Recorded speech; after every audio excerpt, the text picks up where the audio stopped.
Bismillahirrahmanirrahim. Assalamu alaikum, dear students. I am Abdul Majid Khan. Welcome to Noor virtual classes. Dear students, we are studying homeostasis, unit 2 of biology. Last time we have discussed the structure of kidney and its functional unit nephron. Kidney और nephron की structure हमने देखी. हम start में जाते हैं. Homeostasis हम पढ़ चुके हैं, इसके एस्पेक्ट्स भी हम देख चुके हैं, तो इसको अगेन थोड़ा सा रिपीट करते हैं कि होम्योस्टैसिस क्या होती है और इसके कौन कौन से एस्पेक्ट्स हैं.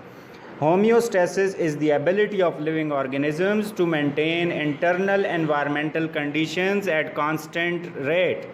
यानी कि इंटरनल और एक्सटर्नल एनवायरनमेंट की हमने बात की थी. एक्सटर्नल एनवायरनमेंट हमारी कॉन्स्टेंटली कॉन्टीन्यूसली चेंज होती रहती है. टेम्परेचर को ही आप देख लें तो ये चेंज होता रहता है. तो इसके मुताबिक जो रिस्पांस क्रिएट होता है हमारी बॉडी की तरफ से इन चेंजिंग एक्सटर्नल एनवायरमेंटल कंडीशंस के अगेंस्ट, जो रिस्पांस क्रिएट होता है हमारी बॉडी का, उसको हम होम्योस्टैसिस कहते हैं. या हमारी बॉडी की जो एबिलिटी होती है इंटरनल एनवायरमेंटल कंडीशंस को कांस्टेंट रेट पे, कांस्टेंट स्टेट में रखना, इसको हम होम्योस्टैसिस कहते हैं. इसके एस्पेक्ट्स हमने देखे, एक्सक्रीशन, थर्मोरेगुलेशन और ऑस्मोरेगुलेशन. अब प्लांट्स में भी हमने देखा ऑस्मोरेगुलेशन कैसे होती है और एक्सक्रीशन कैसे होती है, किन किन मटेरियल्स की होती है. फिर हमने बात की थी स्ट्रक्चर और फंक्शन ऑफ किडनीज़ की, ठीक है. और इससे पहले हमने डिस्कस किया था lungs as a homeostatic organ और skin as a homeostatic organ. तो लंग्स किस चीज़ में इन्वॉल्व थी? कार्बन डाइऑक्साइड की एक्सक्रीशन में इन्वॉल्व थी. फिर स्किन को हमने देखा, तो स्किन किस चीज़ में इन्वॉल्व थी, कैसे इंटरनल एनवायरमेंटल कंडीशंस को बैलेंस कर रही थी. तो स्किन क्या कर रही थी? थर्मोरेगुलेटरी ऑर्गन के तौर पे काम कर रही थी. थर्मोरेगुलेशन उसका काम था. इसके अलावा जो स्वेट फॉर्मेशन है जिससे बॉडी का टेम्परेचर रेगुलेट होता है, उसके साथ साथ स्वेट में आप देखें डिफरेंट वेस्ट, डिफरेंट साल्ट्स और साथ में वाटर भी बॉडी से रिमूव हो रहा था. यानी कि वो as a excretory organ, as a thermoregulatory organ काम कर रहा था. और आपको अगर याद हो तो मैंने आपको कहा था कि इन केस ऑफ ह्यूमंस जो किडनीज़ हैं वो मेन फंक्शन परफॉर्म करती हैं. मेन होम्योस्टैटिक ऑर्गन है किडनीज़, जो कि एक्सक्रीशन का काम करती है, एक्सक्रीटरी सिस्टम का मेन कंपोनेंट है. इसके बारे में हम डिस्कस कर चुके थे. स्टूडेंट्स, आज हम देखेंगे किडनी का फंक्शन, किडनी का रोल. उसका रोल क्या है? Urine formation. काम क्या है? फंक्शन क्या है? यूरिन फॉर्मेशन है. तो इसको हम डिटेल से देखेंगे कि किडनी ये फंक्शन कैसे परफॉर्म करता है. किडनी के फंक्शन के स्ट्रक्चर के बारे में हम देख चुके हैं, अभी इसके फंक्शन के बारे में हम आज डिस्कस करेंगे. तो जो प्रोसेस है यूरिन फॉर्मेशन का, ये मेन फंक्शन है किडनी का. Main function of kidney is urine formation and it carried out in 3 steps. Urine formation 3 steps में होती है: pressure filtration, tubular reabsorption and tubular secretion. इन 1 बाय 1 इन तीनों स्टेप्स को हम देखेंगे कि प्रेशर फिल्ट्रेशन क्या होती है, इसको हम प्रेशर फिल्ट्रेशन क्यों कहते हैं, ट्यूबुलर रीएब्जॉर्प्शन क्या होती है, फिर ट्यूबुलर सिक्रीशन क्या होती है. तो इसके बारे में हम 1 बाय 1 डिटेल से इसको डिस्कस करेंगे. तो सबसे पहले हम प्रेशर फिल्ट्रेशन को देखेंगे. तो प्रेशर फिल्ट्रेशन में को हम समझते हैं पहले कि ये स्टार्ट कैसे होता है. जाहिर सी बात है, प्रेशर फिल्ट्रेशन ग्लोमेरुलस में होता है. हमने नेफ्रॉन के स्ट्रक्चर की बात की थी कि 2 चीज़ें होती है, renal corpuscle and renal tubules. Renal corpuscle के 2 parts, Bowman's capsule and glomerulus, a tuft of capillaries. और फिर रीनल ट्यूब्यूल्स की तीन पोर्शंस हैं, 3 पार्ट्स हैं, proximal, distal end loop of Henle. तो इसकी हमने बात की थी। तो जो फिल्ट्रेशन होती है वो यहाँ पे होती है डियर स्टूडेंट्स, रीनल कॉर्पसल में, या ये जो सेगमेंट है नेफ्रॉन का, इसके अंदर प्रेशर फिल्ट्रेशन होती है। सबसे पहले हम देखते हैं फिल्ट्रेशन होती क्या है। तो जैसा कि आपको पता है, फिल्ट्रेशन किसी भी मटेरियल्स को सेपरेट करना, ठीक है, उसको हम फिल्ट्रेशन कहते हैं। तो यहाँ पे कौन से मटेरियल सेपरेट होते हैं? सबसे पहला पॉइंट ये है कि blood movement into kidney, blood से डिफरेंट मटेरियल्स फिल्टर होते हैं। कहाँ पे होते हैं? किडनी में। किडनी में कहाँ पे? नेफ्रॉन में। तो किडनी में ब्लड आता कैसे है, इसके बारे में हम पहले देख चुके थे कि जब हार्ट पंप होता है तो 20% ब्लड कहाँ पे आता है? किडनी में आता है। So blood movement into kidney, और किसके थ्रू आता है? रीनल आर्टरी के थ्रू आता है। ये रीनल आर्टरी है जो किडनीज में एंटर हो रही है, और आर्टरी डिवाइड होके ऐसे आर्टीरियोल्स बनाती है, छोटी आर्टरीज बनाती है, और आर्टीरियोल्स कैपिलरीज बनाते हैं।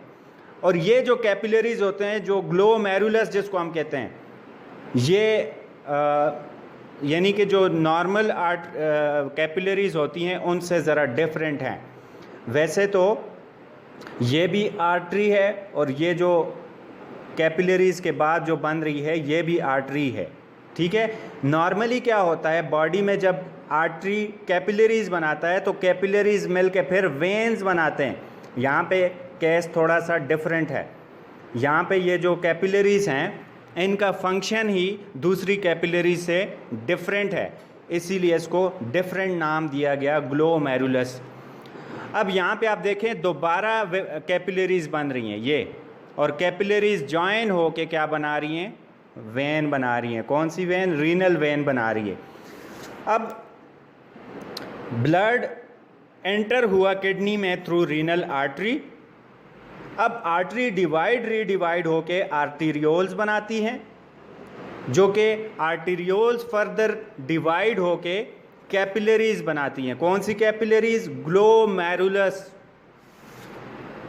क्या हमने देखा कि आर्टरीज के थ्रू ब्लड आता है किडनी में, आर्टरीज के थ्रू ब्लड आता है किडनी में। अब आर्टरीज डिवाइड हो जाती हैं आर्टीरियोल्स में, और ये आर्टीरियोल्स डिवाइड होके कैपिलरीज बनाती हैं। इन कैपिलरीज को हम क्या कहते हैं? ग्लोमेरुलस कहते हैं। अब ग्लोमेरुलस में जब ब्लड आया, ग्लोमेरुलस में जब ब्लड आएगा, ये आर्टरी से आया, इसमें ब्लड आ जाएगा और यहाँ से निकल जाएगा। अब जिस आर्टरी से ग्लोमेरुलस में ब्लड आएगा उसको हम एफरेंट आर्टीरियोल कहते हैं। एफरेंट, जहाँ से एंटर हो रहा है, और कैपिलरी से जो ब्लड निकल रहा है, लीव हो रहा है, उसको हम ईफेरेंट कहते हैं। ई से ईफेरेंट। एफरेंट जहाँ से एंटर हो रहा है, और जहाँ से एग्जिट हो रहा है उस आर्टरी को, आर्टीरियोल को हम क्या कहते हैं? ईफेरेंट आर्टीरियोल या ईफेरेंट आर्टरी कहते हैं। एफरेंट एंड ईफेरेंट, ये बात आपने ज़हन में रखनी है।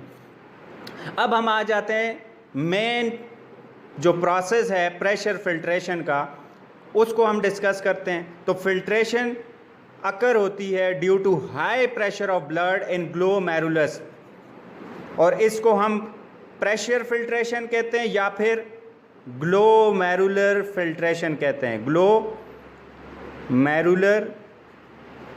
फिल्ट्रेशन भी कहते हैं। प्रेशर फिल्ट्रेशन को प्रेशर फिल्ट्रेशन क्यों कहते हैं?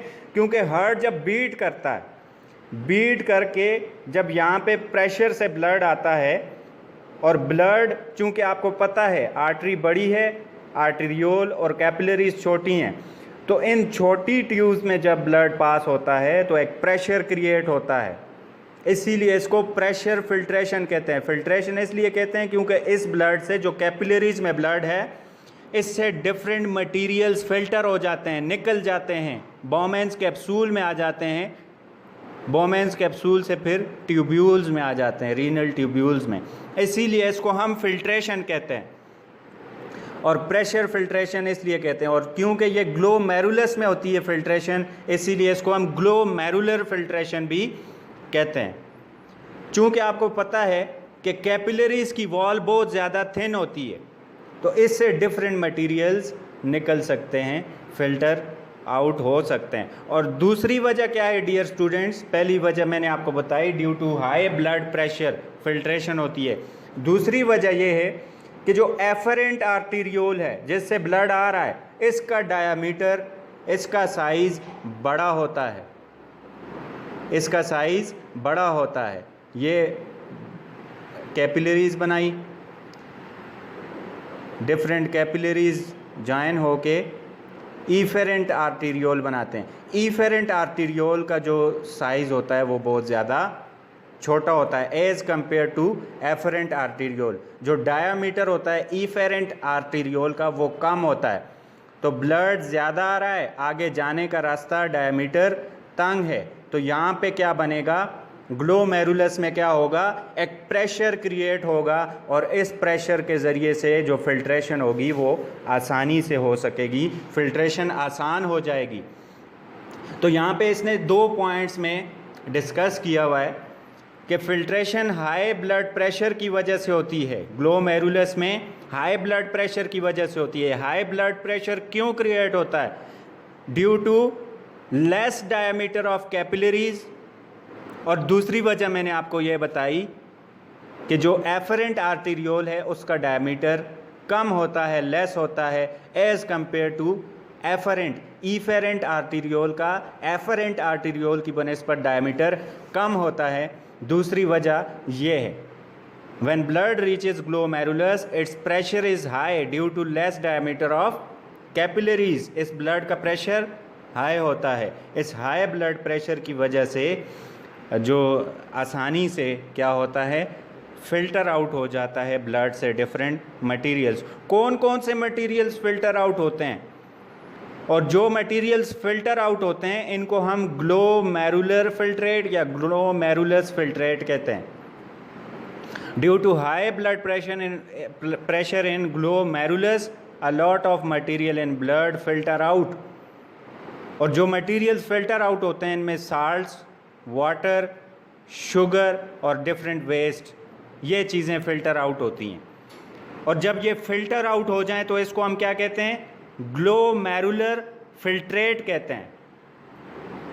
अब ग्लोमेरुलर फिल्ट्रेट में हमने बात की, साल्ट्स होते हैं, वाटर होते हैं, शुगर होते हैं और वेस्ट मटेरियल्स होते हैं। इसको थोड़ा सा हम डिटेल में देखते हैं, कौन कौन से साल्ट्स होते हैं, कौन कौन से वेस्ट मटेरियल्स होते हैं।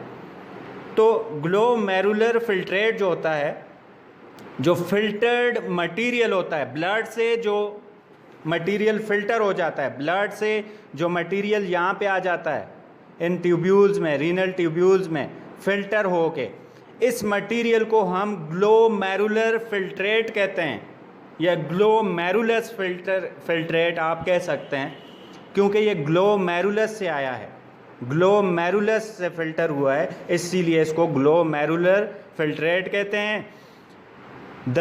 The material which is filtered from glomerulus, which is collected from glomerulus, the filtered material which is collected from glomerulus is called glomerular filtrate या glomerulus filtrate.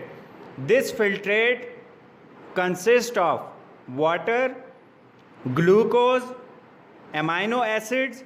एमाइनो एसिड्स क्या होते हैं? बहुत सारे एमाइनो एसिड्स मिलके proteins बनाते हैं। Proteins का साइज़ बड़ा होता है, एमाइनो एसिड्स का साइज़ छोटा होता है। तो ये इजीली कैपिलरीज से, कैपिलरीज में जो पोर्स होते हैं उनसे फ़िल्टर आउट हो जाता है। इसके अलावा साल्ट्स कौन कौन से होते हैं? Sodium potassium ions, sodium chloride, ये साल्ट्स हमारे ब्लड में होते हैं जो कि फ़िल्टर हो जाते हैं ग्लोमेरुलस से। इसके अलावा हार्मोन्स होते हैं। हार्मोन्स आर प्रोटीन्स, ऐसी प्रोटीन्स जो मैसेंजर का काम करें। मैसेंजर मतलब जिस तरह आपकी इंसुलिन है, इंसुलिन क्या करता है? जाके लिवर सेल्स को मैसेज देता है कि ग्लूकोज को एब्जॉर्ब करो ब्लड से, ये इंसुलिन का काम है। तो इसने जाके लिवर को मैसेज दिया।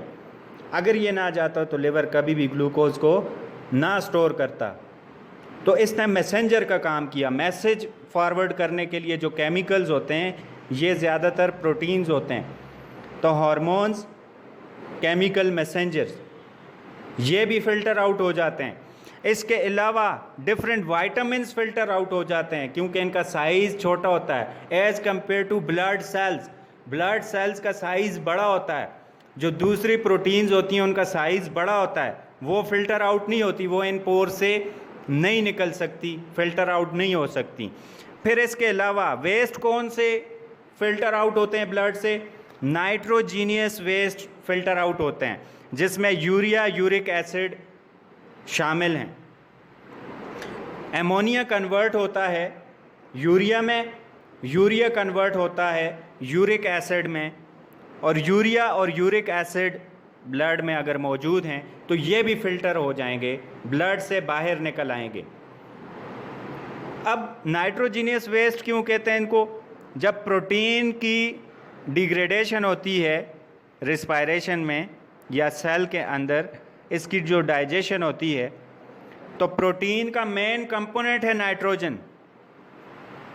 तो ये नाइट्रोजन बच जाता है और नाइट्रोजन का कार्बन डाइऑक्साइड की तरह बॉडी में कोई काम नहीं होता, इसीलिए इसको यूरिया, यूरिक एसिड की मेन कंपोजिशन नाइट्रोजन है, इसीलिए इसको नाइट्रोजिनस वेस्ट कहा जाता है। डियर स्टूडेंट्स, हम समझ चुके हैं कि फ़िल्ट्रेशन कैसे होती है ग्लोमेरुलस में, ग्लोमेरुलर फ़िल्ट्रेशन कैसे होती है, और जो बनता है उसको हम ग्लोमेरुलर फ़िल्ट्रेट कहते हैं। जो फ़िल्टर हो जाता है उसको हम ग्लोमेरुलर फ़िल्ट्रेट कहते हैं। यानी कि रीनल कॉर्पसल में जो काम हुआ, जो फ़िल्ट्रेशन हुई, उसको हम समझ चुके हैं। हम यूरिन फॉर्मेशन पढ़ रहे हैं, यूरिन कैसे बनता है, तो ये पहला स्टेप है यूरिन फॉर्मेशन का, ग्लोमेरुलर फ़िल्ट्रेशन। फिर नेक्स्ट आता है रीनल ट्यूब्यूल्स में जो फ़िल्ट्रेट होता है, जो फ़िल्टर्ड मटेरियल होता है, वो कहाँ पे आता है? रीनल ट्यूब्यूल्स में आता है। अब रीनल ट्यूब्यूल्स में एक और प्रोसेस होता है, इस प्रोसेस को हम ट्यूबुलर रीएब्जॉर्प्शन कहते हैं। जैसा कि हमने देखा डिफरेंट मटेरियल्स फ़िल्टर हो जाते हैं, वन बाय वन हमने देखा कौन कौन सा मटेरियल फ़िल्टर होगा। फिर जो फ़िल्टर्ड मटेरियल है उसमें से इम्पॉर्टेंट मटेरियल्स रीएब्जॉर्ब हो जाएंगे। रीएब्जॉर्ब कहाँ पे? ब्लड के अंदर, ब्लड कैपिलरीज के अंदर। ये देखें